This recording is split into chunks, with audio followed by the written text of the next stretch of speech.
ભગવાન શ્રી કૃષ્ણ આગળ દેવી આસુરી સંપત્તિનો 16મો અધ્યાયનો 4થો શ્લોક છે. એમાં કહે છે, દંપો દર્પો અભિમાનશ્ચ ક્રોધ પારુષ્યમેવ ચ અજ્ઞાનમ ચાભિજાતસ્ય પાર્થમ સંપદમાસુરીમ. માટે ભગવાન શ્રી કૃષ્ણ કહે છે, હે પાર્થ, આસુરી સંપત્તિને પામેલો ઢોંગ, ઘમંડ, અભિમાન, ક્રોધ ને કઠોર વાણીને અજ્ઞાન જ હોય છે. એનામાં એ અજ્ઞાન ભરેલું હોય છે. એનામાં અભિમાન હોય છે, કઠોર વાણી હોય છે, ક્રોધ હોય છે. એ બધું આસુરી એટલે આસુરી તત્વો એની અંદર જોવા મળે છે. બીજા અન્ય શ્લોકની અંદર કહે છે ભગવાન શ્રી કૃષ્ણ, દેવી સંપદ્ધિ મોક્ષાય નિબંધાય આસુરી મતા મા સૂચ સંપતમ દેવી અભિજાતો અસી પાંડવ. અન્ય શ્લોકની અંદર ભગવાન કહે છે, આમાં દેવી સંપત્તિ મોક્ષને માટે અને આસુરી સંપત્તિ બંધનને માટે મનાયેલી છે. હે પાંડવ, તું દેવી સંપત્તિ પામેલો છે, માટે તું શોક ન કર, કારણ કે દેવી સંપત્તિ હંમેશા મોક્ષ માટે હોય છે અને આસુરી સંપત્તિ એ બંધન માટે હોય છે. ભગવાન શ્રી કૃષ્ણ 6થા શ્લોકમાં કહે છે, દ્વો ભૂત સર્ગો લોકે અસ્મિન દેવ આસુર એવ ચ દેવો વિસ્તરાગ્ન પ્રોક્તમ આસુર પ્રાથમે શૃણુ. અર્થાત આ જગતમાં દેવી અને આસુરી એમ બે પ્રકારના જીવો ઉપજે છે. તેમાં દેવી જીવો વિશે વિસ્તારથી કહ્યું. હવે હે પાર્થ અર્જુન, આસુરી જીવો વિશે મારું તું વિસ્તારથી સાંભળ.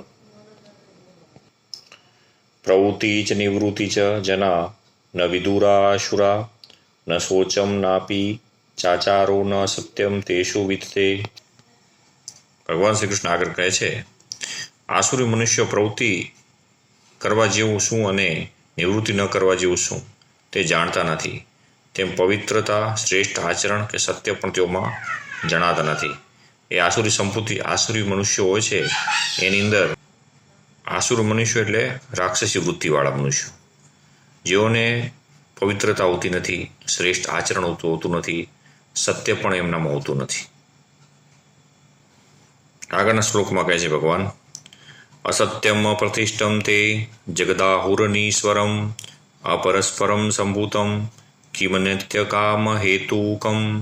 અર્થાત ભગવાન શ્રી કૃષ્ણ કહે છે કે જગત સર્વથા આસુરી જે સંપત્તિવાળા વ્યક્તિઓ છે એ જગતને હંમેશા અસત્ય, ધારણ વગરનું અને ઈશ્વર નથી એવું માનતા હોય છે ને પરસ્પર કાર્ય તેઓ કરતા નથી, આળસી હોય છે. જે બનેલું છે એટલે આપણા ભોગ વિના શા માટે અર્થ્યો, એટલે આપણા માટે જ બધું બનેલું છે. એ બીજાની કોઈ એમને કામના જોતી નથી.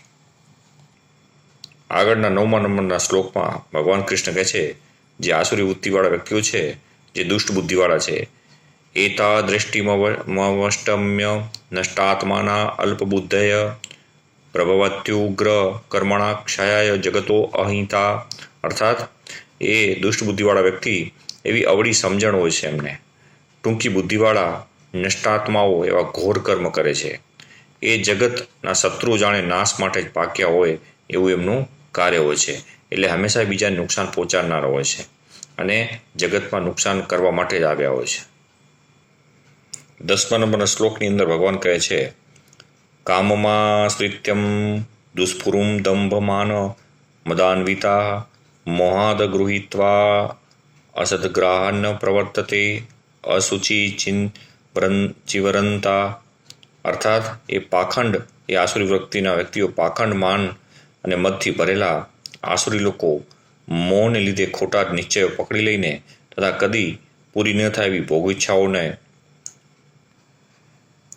અને તેઓ ઘીન તથા ચાલીને ખોટા કર્મોમાં પ્રવર્તે છે. અર્થાત એઓ ખોટા કાર્ય કરનારાઓ છે. આસુરી વ્યક્તિવાળા દંભી, ક્રોધી, પાપાચાર કરનારા અને બીજા નુકસાન પહોંચાડનારા હોય છે. પછી આગળના શ્લોકની અંદર ભગવાન કહે છે, ચિંતામ પરિમેયાંચ પ્રલયાતામુમાપાશ્રિતમ કામોપભોગમ પરમ એતા વદિતમ નિશ્ચિતા. અર્થાત તેઓ વિષયના ઉપભોગમાં જ પરમ આનંદિત છે અને કર્તવ્ય અને પ્રાપ્ય છે એવા નિશ્ચયવાળા હોવાથી તેઓ દેહાંત સુધી તેની જ અપાર ચિંતામાં ડૂબેલા રહે છે.